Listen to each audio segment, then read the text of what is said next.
Yaira Nami, blessings to you. This is Joshua from Chosen Vessels, the Preacher's Channel.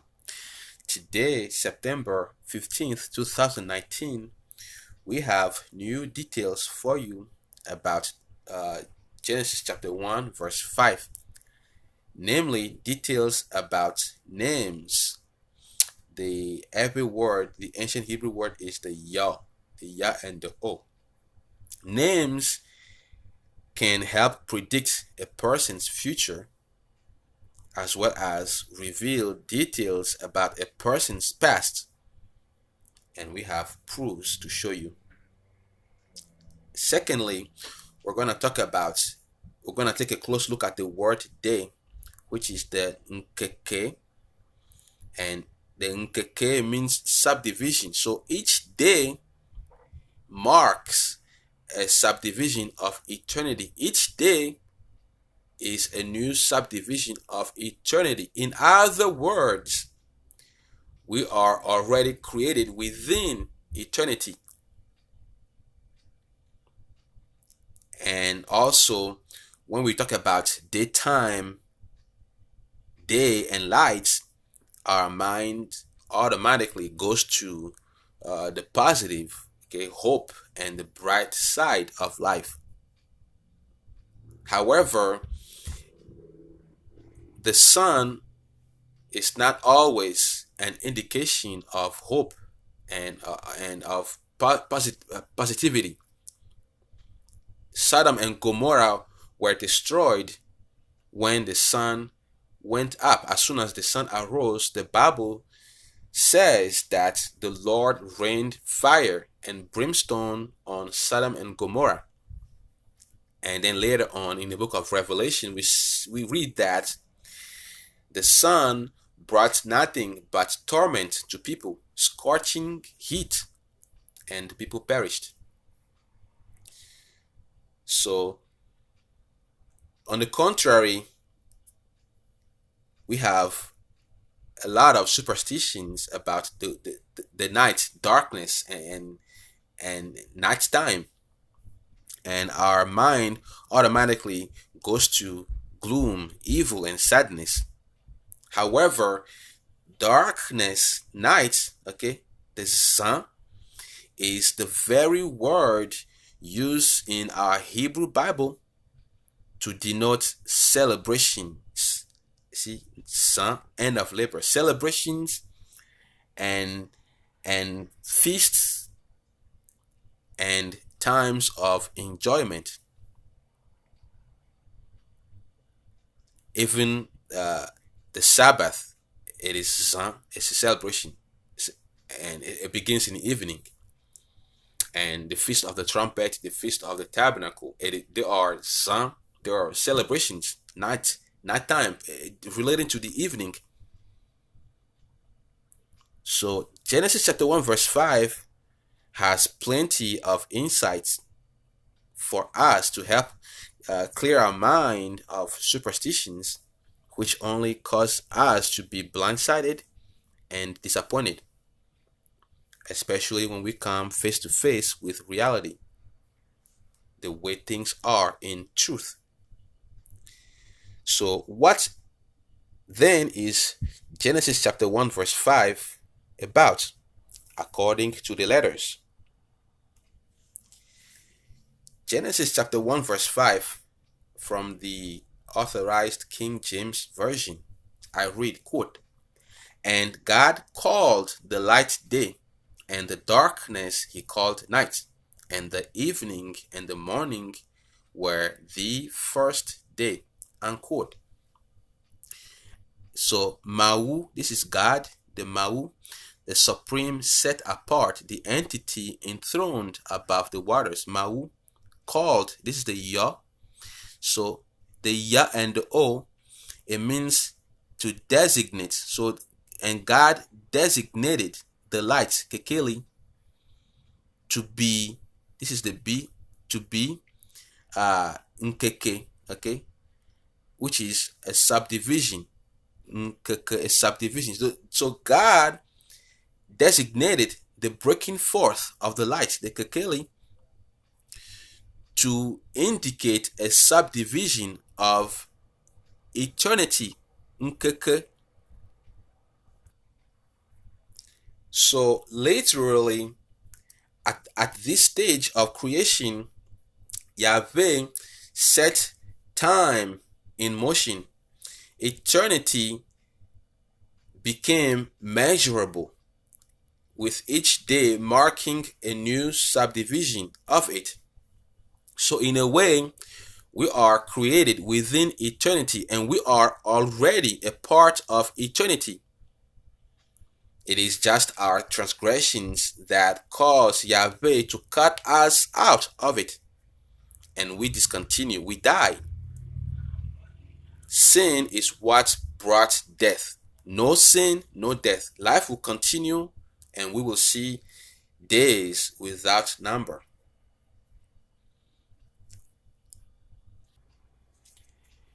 With Genesis chapter 1 verse 5, eternity was subdivided. Eternity became measurable, quantifiable. Nighttime, the first half, and then daytime, the other half.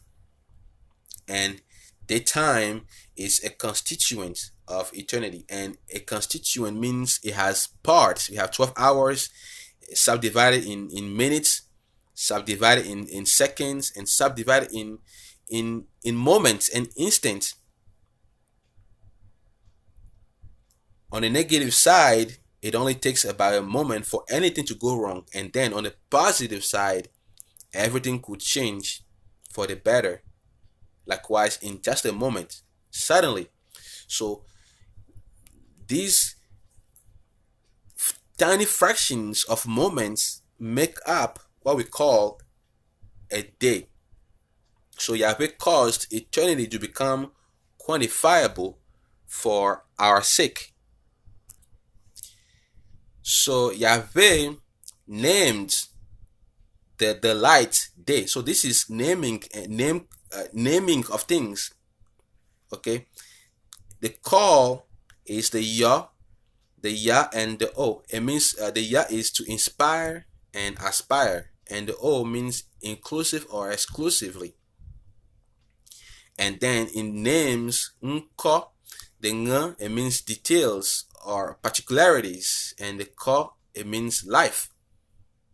So names set one thing apart from another thing. My name sets me apart from you. Your name sets you apart from other people. And names show, right? The eye. Names reveal and or indicate particular details about me or about you or about things, including your purpose in life, my purpose in life. A microwave, as an example, microwaves food. A television, as another example, shows things far away. And a toothbrush is used to brush teeth. And speaking of names, Esau remarked concerning Ekwafor. Okay, this is Akov. Okay, if you go with the letters Akov, you will hear Akov. But if you say it correctly in the Yave, it is Ekuafo. Okay, Ekuafo. Jacob. So Esau said, Is not he rightly named Akov, Ekwafor? For he hath supplanted me these 2 times. He took away my birthright, and behold, now he hath taken away my blessings. So Jacob was living up to his name, to the details. And Nabal is another name mentioned in the Bible. In Nabal, you have the Na, it means an element, and then Baal, okay, the Ba, house, the A, ruler, and the La, holds. And Baal, it means ruler of the house. It's a principality. It is a name used to refer to devils, okay, principalities of the underworld. We will go over the word Baal in a separate presentation in detail. So Nabal is elements of Baal, a man of Baal. It's a principality. In 1 Samuel chapter 25 verse 3, we read, quote, "Now the name of the man was Nabal, and the name of his wife Abigail, and she was a woman of good understanding and of a beautiful countenance. But the man was churlish, rude, and evil," right? Baal in his doings, and he was of the house of Caleb. And later on in verse 25, we read again, quote, "Let not my Lord, I pray thee, regard this man of Belial." And Belial, again, the Blela, a deceiver, a Baal, right? Baal. "Let not my Lord, I pray thee, regard this man of Belial, a devil, even Baal, right? Even as Baal. For as his name is, so he is, so is he. Now Baal is his name, and folly is with him."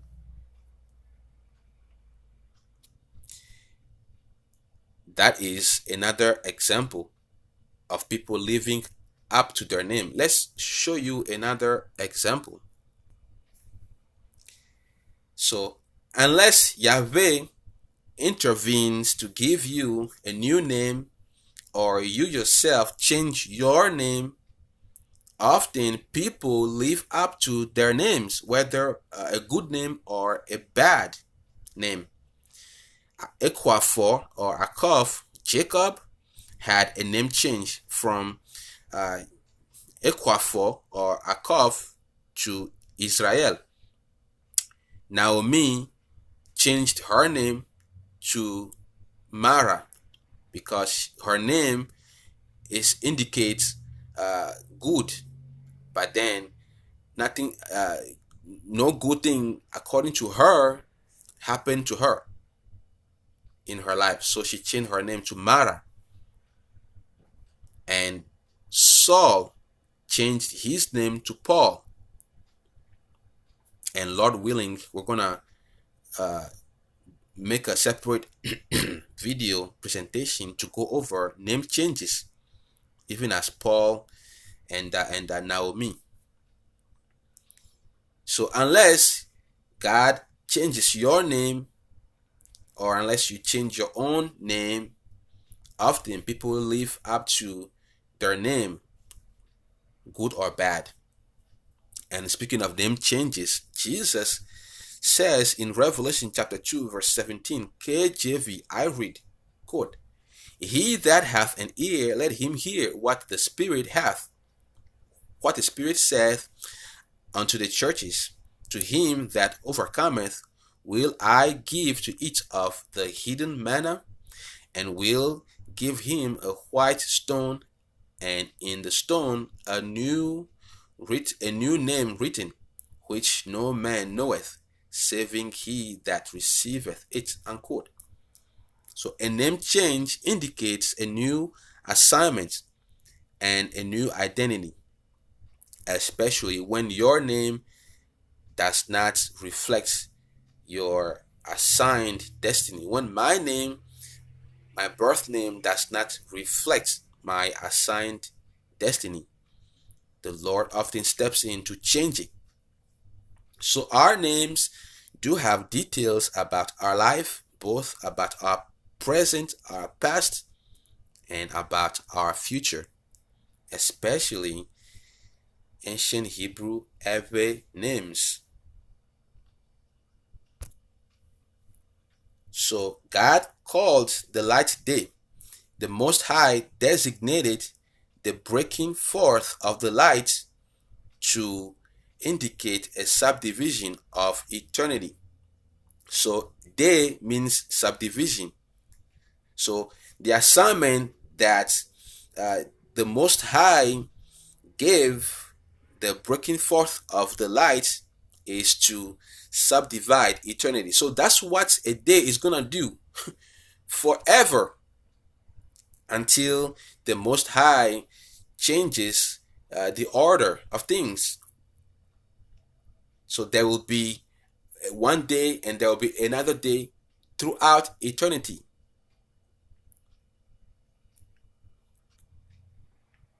And the darkness he called night. The assignment he gave, the designation for night, for the darkness, okay, is night, which is the sun.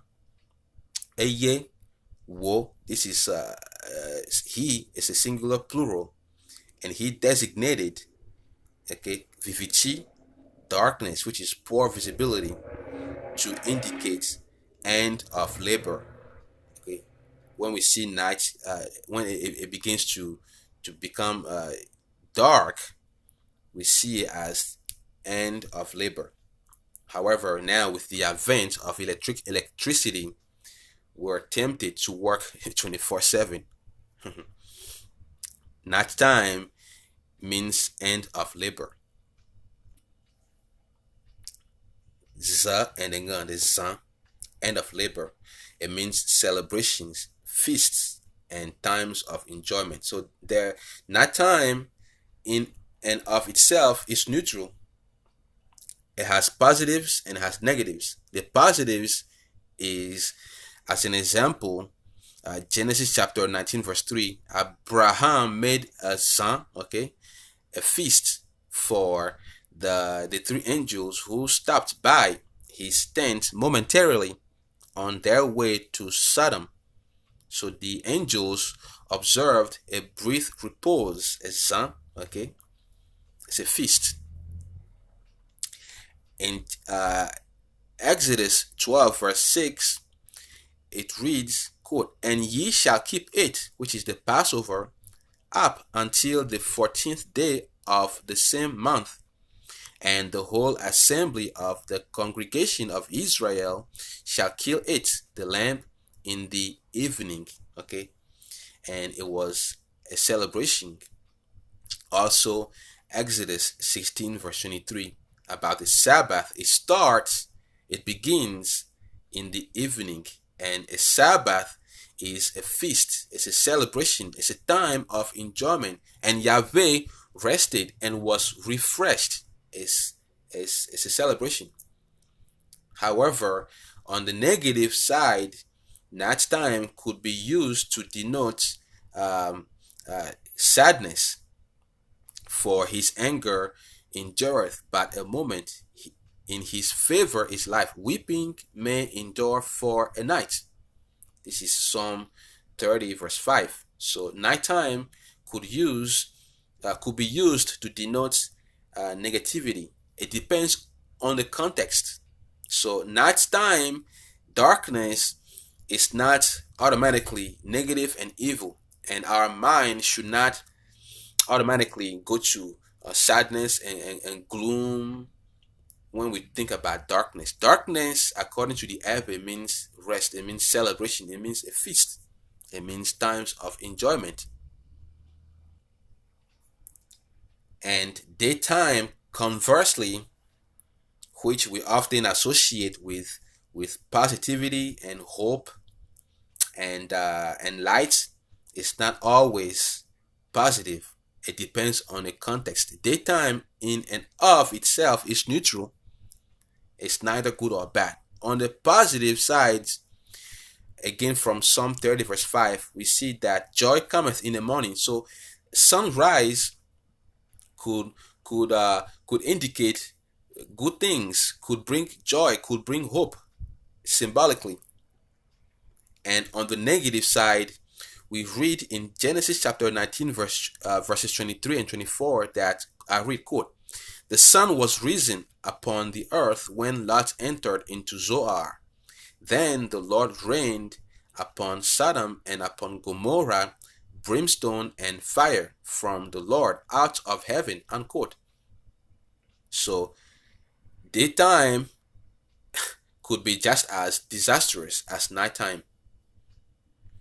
And back in the days that the Hebrews hoped for the day of the Lord, not knowing it was not going to be an ordinary day. In Amos chapter 5 verse 7, the Lord reminded them, saying that, why are you guys hoping for the day of the Lord? It's not going to be an ordinary day, not a day as you think. It is going to be a disaster. Likewise, in Joel chapter 2 verse 2, speaking of the day of the Lord, Joel writes, quote, a day of darkness and of gloominess, a day of clouds and of thick darkness, as the morning spread upon the mountains, a great people and strong, there hath not been ever the like, neither shall be any more any after it, even to the years of many generations, unquote. So it's not gonna be a day, an ordinary day. In the middle of the day, there's gonna be disaster. There's gonna be an invasion. An army is gonna sweep through, and there's gonna be death in the land.